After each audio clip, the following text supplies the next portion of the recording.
Ni muteza ubukene kuko iyo wahaye umuntu akazi ahakora nyine akiteza imbere agateza imbere n'igihugu muri rusange.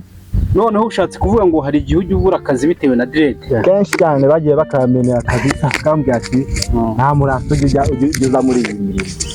Byaba byiza ahubwo wabunanya rukakika nuko wagaragaje n'ubusitani ko twajyaga no mu kazi nkabona abantu bari kumpiyora nyuma yo kugira ibyo mbona. Mbese numva ko Nyarwanda nyine nk'umuntu w'umunyarwanda biri mu bintu nsabwa gukoresha kuko na kenshi njya mbwira umuntu ati hari ibyo ugomba kumva, ahubwo ukabona mbere yuko agira ibyamu ukabona ngo ni ibintu byabanje gutekerezwaho ngo bitari bigishwa, ahubwo ukabona umuntu aheze mu rujijo ko unyibukije igihe kimwe tugeze kujyana n'abashuti banjye tubona ko baduhaye serivisi mbi, bari kuduha serivisi mbi nyine tutanicara nyine ari ukuntu umuntu aguhakira ukabona ko atishimye cyangwa ukabona nta n'agaciro yaguhaye. Njye nese mbabaza ntese twarakariwe mbona abantu barareba mbona bari kubyibaza twigendere twarakariwe ahubwo wamubona ngo ukazana ngo zavonge zo kumva ko ngari nk'umuntu unywa amatabi ahubwo ngo uje mu bintu bya scam uje kugufrapa nyine ngo hari nk'izindi nyungu nyine zihishe inyuma. Ariko buri umusatsi ni nk'uko umuntu agira ubwanwa, ni nk'uko ugira amenyo, ni nk'uko ugira amaso n'amatwi abiri, narwo ni urundi rugingo nyine.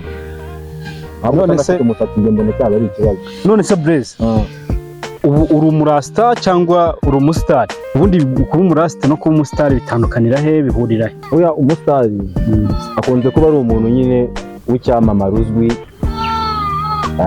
niho numva nge ntekereza umusitari ufite ibyazwimo nyine ibintu bamuzi.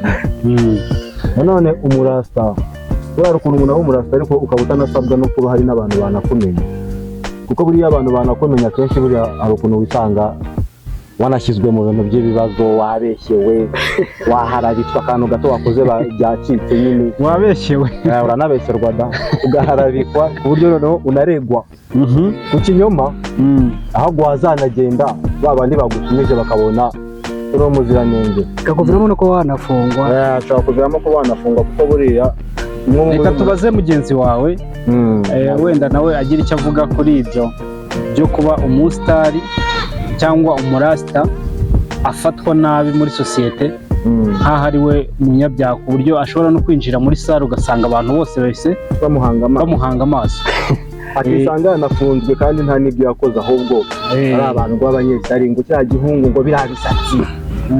Reka nawe aduhe ishusho wenda ko abibona nawe uba umutuzi. Njye uko mbibona mbona ari imyumvire ikwiye guhinduka, kuko umuntu nyine agira amani nyine, agira ukuntu yiyumva, agira n'ukuntu atwaza ibintu bye. Uko utwaza ibintu byawe ntabwo ariko Blaise atwaza ibintu bye, siko ntwaza ibyanjye, siko mbishaka. Rero ntabwo umuntu yagakwiye kumva ko yabaho abereyeho undi.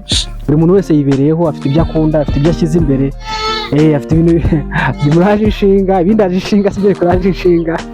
Niba njye nikundira umusatsi, wowe ushobora kuba ukunda urupara, sofata tukabikubahira ko ukunda urupara.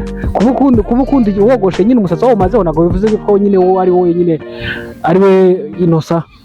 Ntabwo uri inosa kubera ko ufite urupara. Nuko abisilamu bakunda ubwanwa ntabwo turabigira ikibazo. Nta ikibazo kibirimo. Rero numva ko ari imyumvire yagakwiye guhinduka, kuko ubusanzwe